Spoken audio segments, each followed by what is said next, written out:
రవిబాబు గారు కూర్చోండి, కూర్చోండి, కూర్చోండి. ఇజ్రాయల్ గారు కూర్చోండి, కూర్చోండి, కూర్చోండి, కూర్చోండి. సునాన్ రాజు గారు కూర్చోండి, అప్రెడ్డి గారు కూర్చోండి, అప్రెడ్డి గారు కూర్చోండి, భాషా గారు కూర్చోండి, కూర్చోండి, కూర్చోండి. ఇజ్రాయల్ గారు కూర్చోండి, కూర్చోండి, కూర్చోండి, కూర్చోండి, కూర్చోండి, కూర్చోండి,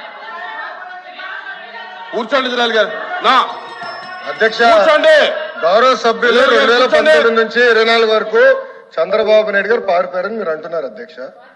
మీరు నాకు తెలిసినందుకు మీరు ఎమ్మెల్యే కాదనుకుంటప్పుడు చంద్రబాబు నాయుడు గారు హౌస్కి వచ్చారు, శాసనసభ సాక్షిగా నా తల్లిని అవమానించారు అధ్యక్ష. అది గుర్తుపెట్టుకోండి. మీరు గౌరవ సభతో వస్తున్నారు, మా తల్లిని అవమానించారు. ఈ రోజు మీరు కావాలని పోస్టులు కూడా అట్టని పెడుతున్నారు. మా తల్లిని అవమానించారు. ఆ రోజు మీకు గుర్తురాదా? ఎన్ని ఎక్కడ అవమానించలేదు సార్, ఎక్కడ అవమానించలేదు. మీరు ఎట్లా మాట్లాడారో. మీరు ఉన్నారా హౌస్ లో? మీరు ఉన్నారా హౌస్ లో? మీరు ఉన్నారా హౌస్ లో? ఆ రోజు కూర్చోండి. మా తల్లిని అవమానించారు. అక్కడ మీరు ఉన్నారా హౌస్ లో? షర్మిల గారిని అవమానిస్తారు, విజయలక్ష్మి గారిని అవమానిస్తారు, మా తల్లిని అవమానిస్తారా? ఏం గుర్తురాదా మీకు? అది ఒక్క నిమిషం నేను కూడా మాట్లాడచ్చు. గుర్తుపెట్టుకోండి, ఒక్క నిమిషం నేను కూడా మాట్లాడండి. ఏనాడు మేము మాట్లాడలేదు. కూర్చోండి. ఏనాడు జగన్మోహన్ రెడ్డి గారి కుటుంబం గురించి మేము ఏనాడు మాట్లాడాల? నేను ఏనాడు మాట్లాడాల? మా సభ్యులు ఏనాడు మాట్లాడాల? కూర్చోండి. శాసనసభ సాక్షిగా మా తల్లిని అవమానిస్తే కూర్చోమంటారా? కూర్చోమంటారా? 22 వరకు చంద్రబాబు నాయుడు గారు ప్రతిరోజు హౌస్కి వచ్చారు, ప్రతిరోజు హౌస్ నిలబడ్డాడు, సింగిల్ గా నిలబడ్డాడు. సింహంగా గుర్తుపెట్టు, సింగిల్ గా నిలబడ్డాడు, పోరాడాడు. ఆ రోజు మా తల్లిని అవమానించారు కనుకనే బాధ తట్టుకోలేక సభ బైకాట్ చేసి బయటకు వెళ్ళారు. కానీ ఎమ్మెల్యేలు ఉన్నారు ఇక్కడ. నిమ్మల రామారెడ్డి గారు వెళ్ళారు, స్వామి గారు ఉన్నారు, ఇతర గొట్టపాటి రవి గారు వెళ్ళారు. అది మాకున్న చిత్తశుద్ధి అండి. ఈ రోజు మీ ఎమ్మెల్యేలు ఎందుకు రావట్లేదు అని అడుగుతున్నా. 10 మంది జగన్మోహన్ రెడ్డి గారు కాకుండా 10 మంది ఉన్నారు, రాలేదు. మా తల్లిని అవమానిస్తే నేను కూర్చోమంటారు? ఇంకా మాట్లాడతాం మేము మనుషులు కాదా? సొంత తల్లి అవమానించారు సార్ ఆ రోజు. మాడుకున్న కూర్చోమంటారు? అయితే తెలియకుండా ఏదంటే అది మాడితే ఎట్లా అధ్యక్ష? ఎందుకు ఆ రోజు బైకాట్ చేస్తారో మాకు తెలుసు. నేను అక్కడే కూర్చోండి. కూర్చోండి, కూర్చోండి. Please please please. ఎల్ఓపి గారు, ఎల్ఓపి గారు, ఎల్ఓపి గారు. సార్, ఇప్పుడు సభ్యులు వచ్చి మాట్లాడారు. ఇప్పుడు సందర్భాన్ని వచ్చి తీసుకొచ్చారు. ఎవరు తల్లిని, ఎవరు చెల్లిని, ఎవరు కుటుంబ సభ్యుల్ని ఎవరు అవమానించారు సార్? ఎవరు కూడా ఉపేక్షించేది లేదు, సహించేది లేదు. దాన్ని ఎవరు సమర్థించేది కూడా లేదు. దాన్ని ఎప్పుడు కూడా సమర్థించాం దాన్ని. అది అలాంటి సందర్భాలు వచ్చి మళ్ళీ మనం లేని సందర్భాలను ఇక్కడ తీసుకొచ్చి సభల్లో ఉండి ఏ సందర్భం మాట్లాడుకుని ఏం చేసిన రికార్డులో ఉండదు అధ్యక్ష. రికార్డులో లేని విషయాల్ని, అవసరం లేని విషయాల్ని ఇక్కడ తీసుకొచ్చి అనవసరంగా హోందాగా మనం ప్రవర్తించాలి అధ్యక్ష. ఒక తప్పు కానీ దాన్ని మీరు సమర్థించట్లేదు. ఎట్టి పరిస్థితుల్లో సమర్థించట్లేదు. ఎట్టి పరిస్థితుల్లో సమర్థించట్లేదు అన్నారు. ఎట్టి పరిస్థితుల్లో సమర్థించట్లేదు. సమర్థించట్లేదు అంటారు సార్. అధ్యక్ష సమర్థించట్లేదు అంటారు. ఒక్క నిమిషం. ఇప్పుడు సమర్థించట్లేదు అంటారు. ఎవరైతే ఆ రోజు అవమానించారో టికెట్ ఇచ్చారు కదా అధ్యక్ష. మళ్ళీ సమర్థిస్తాం కాదా అది? ఎవరైతే మా తల్లిని అవమానించారో వాళ్ళకి మళ్ళీ టికెట్ ఇచ్చారు, వాళ్ళు ఓడిపోయారు, అది డిఫరెంట్ స్టోరీ.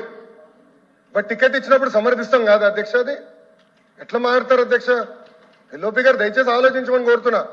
ఆ రోజు సమర్థించారు, టికెట్ ఇచ్చారు, ఓడిపోయారు ఆ వ్యక్తి. దానికని ఏమంటారు అధ్యక్ష? సో దయచేసి ఆనాడు చంద్రబాబు నాయుడు గారు 2.5 సంవత్సరాలు నాకు గుర్తున్నంత వరకు అధ్యక్ష 2.5 years హౌస్కి వెళ్ళారు. దాని తర్వాత ఎప్పుడైతే మా తల్లిని అవమానించారో అప్పుడే బయటకు వచ్చి వీడియోలు ఉన్నాయి. ఎవరేం చేస్తారో తెలుసు, రాష్ట్ర ప్రజలు ఆనాడు చూశారు, అన్ని బయట ఉన్నాయి అధ్యక్ష. మళ్ళీ ఎందుకు సమర్థిస్తారో రాకపోతే అర్థం అవట్లేదు. ఒకసారి అధ్యక్ష సార్, ఇప్పుడు బడ్జెట్ మీద చర్చ కొనసాగట్లేదు. ఆరోపణలు అధ్యక్ష. నేను అన్నదానికి వాళ్ళు మాట్లాడారు. మా నాయకుడు ఇప్పుడే మా లోకేష్ రావు గారు చెప్పారు, సభలో కౌరవ సభలో అవమానించారు కాబట్టి ఈ సభని గౌరవ సభగా మార్చి ముఖ్యమంత్రిగా వస్తామని సభలో చెప్పి మేము బయటికి వెళ్ళాం అధ్యక్ష.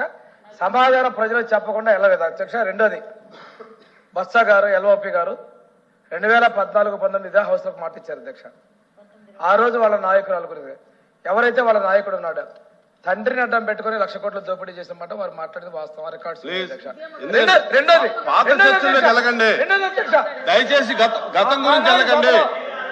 ఆ కన్నబాబు గారు కూడా, ఆ త్రిమూర్తులు గారు కూడా, ఈ సభ్యులందరూ కూడా 14-19 సభలో విజయాన్ని మాట్లాడింది వాస్తవం కాదా?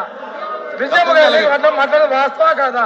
అదేవిధంగా ఈ రోజు షర్మిల గారిని, సునీత గారిని, విజయలక్ష్మి గారిని మీరు సోషల్ మీడియాలో అవమానించే వాస్తవం కాదా? ఈ రోజున ఇదే సభలో రికార్డ్స్ ఉన్నాయి అధ్యక్ష.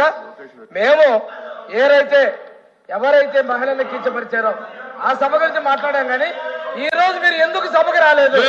మీ నాయకుడు ఎందుకు సభకు రాలేదు? కూర్చోండి కూర్చోండి.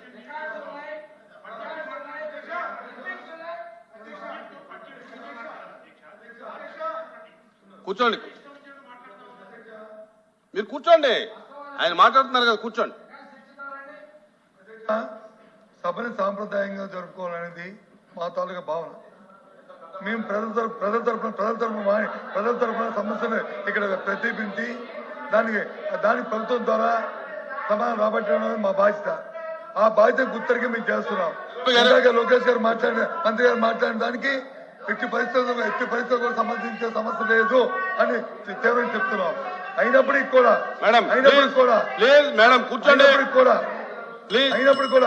మళ్ళీ గౌరవ సభ్యులు వచ్చి మాట్లాడడం అనేది అది కరెక్ట్ కాదు. రికార్డు తీయండి, డిబేట్ పెట్టండి, మాకు అభ్యంతరం కాదు. అప్పుడు ఎవరి దగ్గర ఏ విషయాల్లో ఏమైనా అంశాల్లో మాట్లాడుకుందాం. మీరు నోటీస్ ఇవ్వండి, మేము నోటీస్ ఇస్తాం, ఇవ్వండి, తప్పలేదు.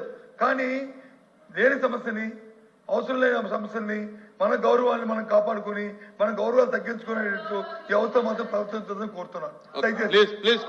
జరిగిపోయింది. ఎల్ఓపి గారు కూర్చోండి. ఎల్ఓపి గారు కూర్చోండి. ఎల్ఓపి గారు కూర్చోండి. అమ్మా క్లోజ్ చేయండి, మీరు క్లోజ్ చేయండి. స్టార్ట్ చేసిన దగ్గర నుంచి కూడా డిస్టర్బ్ చేస్తూనే ఉన్నారు అధ్యక్ష. 5 నిమిషాలు ఇస్తే నేను క్లోజ్ చేస్తాను అధ్యక్ష. అధ్యక్ష, ఇప్పుడు మన రాష్ట్రంలో తీసుకుంటే రైతులు 53.53 లక్షల మంది ఉన్నారు అధ్యక్ష. దానికి కూటమి ప్రభుత్వం ఎన్నికల టైంలో మేనిఫెస్టోలో ఒక్కొక్కరికి 20,000 రూపాయలు పెట్టుబడి సాయం ఇస్తామన్నారు అధ్యక్ష. అలా ఇస్తే 10,706 కోట్లు కావాలి అధ్యక్ష. కానీ వ్యవసాయ శాఖ మంత్రి గారు ప్రసంగంలో 4,500 కోట్లు ఇస్తామని చెప్పారు, కానీ బడ్జెట్ కేటాయింపుల్లో మాత్రం 1,000 కోట్లు కేటాయించారు అధ్యక్ష. ఈ 1,000 కోట్లతో ఈ పథకం ఎలా అమలు చేస్తారో చెప్పండి అధ్యక్ష. రైతులని ఎంత దారుణంగా దగా చేయడం సమంజసమేనా అని అడుగుతున్నాను అధ్యక్ష.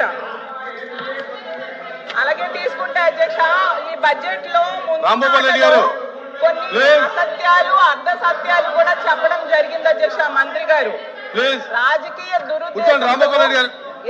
ఇలాంటి అధ్యక్ష దురుద్దేశంతో ఇలాంటి అసత్యాలు, అర్ధ సత్యాలు చెప్పడంతో రాష్ట్రం బ్రాండ్ దెబ్బతింటుంది అధ్యక్ష.